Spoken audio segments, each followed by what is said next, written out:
Deutschland, country of beers, epic castles, and oh so serious people. Join us as we travel to the city of Cologne, find out about its namesake, and explore its iconic locations. Alright, another day, another adventure. This time we're going to Germany. We just arrived at the Dutch border, the Dutch-German border. I'm very tired as always, but we're gonna have a nice trip.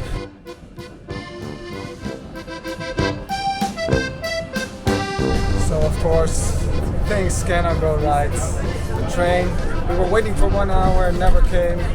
Now we're in the most crowded bus with a free sauna. It's really hot in here. Nice start to the trip.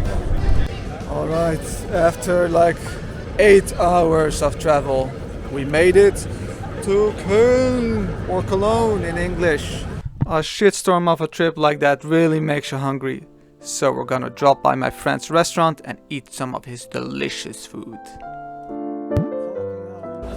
So this is actually my friend's restaurant where we're staying at, and it's called Villa Kolka, and they kind of mix German and Japanese food. It's really interesting, looks really good.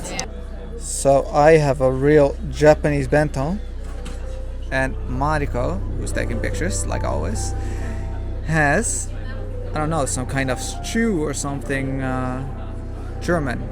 I have Japanese and she has German.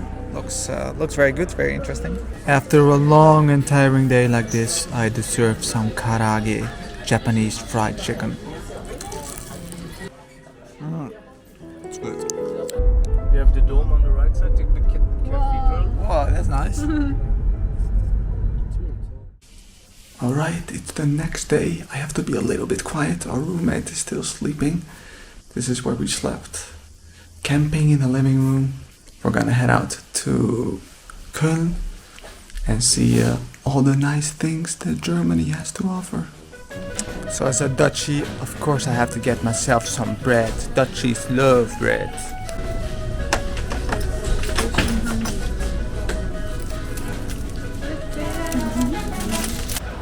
Okay, I'm gonna try this cheesy bread.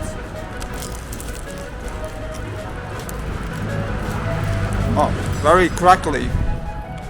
I don't like the texture. Sorry Germany, Dutch bread wins. So Germany has a €9 ticket now that you can buy, and you can go on all the public transports. It's to reduce gas usage, and us filthy tourists are gonna take advantage of it as much as we can.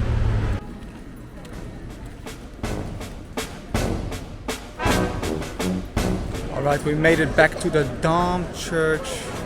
A little bit less dead as yesterday, so we can actually appreciate it a bit more. I'll make some cool shots for you guys.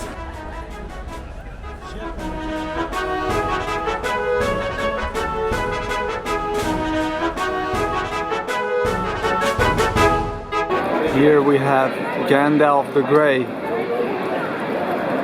and here is Gandalf the White in all his majesty. We're going inside the dome now.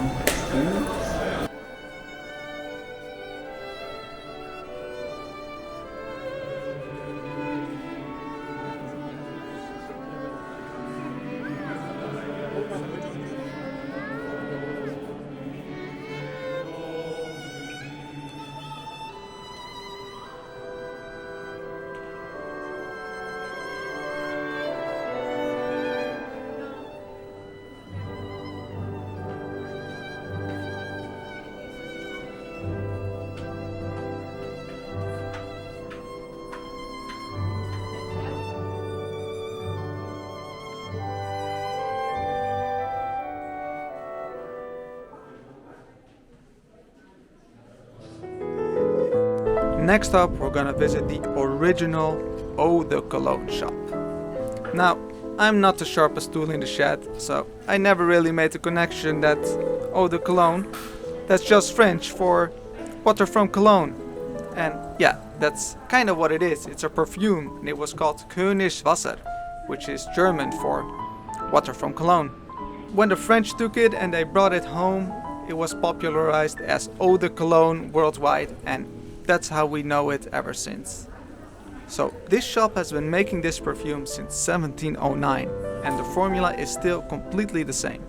Now, I don't care that much about perfume, but this shop is really cool. It's kind of like a museum. You can see all the old products, and they look really cool. They look like RPG artifacts, like magic potions. So yeah, well worth a visit, even if you don't care about perfume. And next on our list is to visit the river area, which is where all the cool kids hang out, and there's supposed to be some big ass bridge there as well.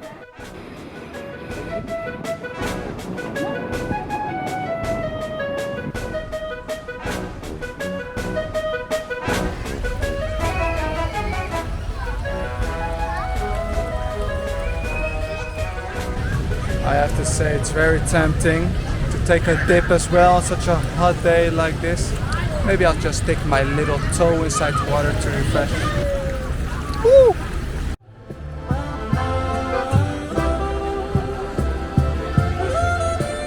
Gotta hand it to the Germans. This is a pretty cozy place.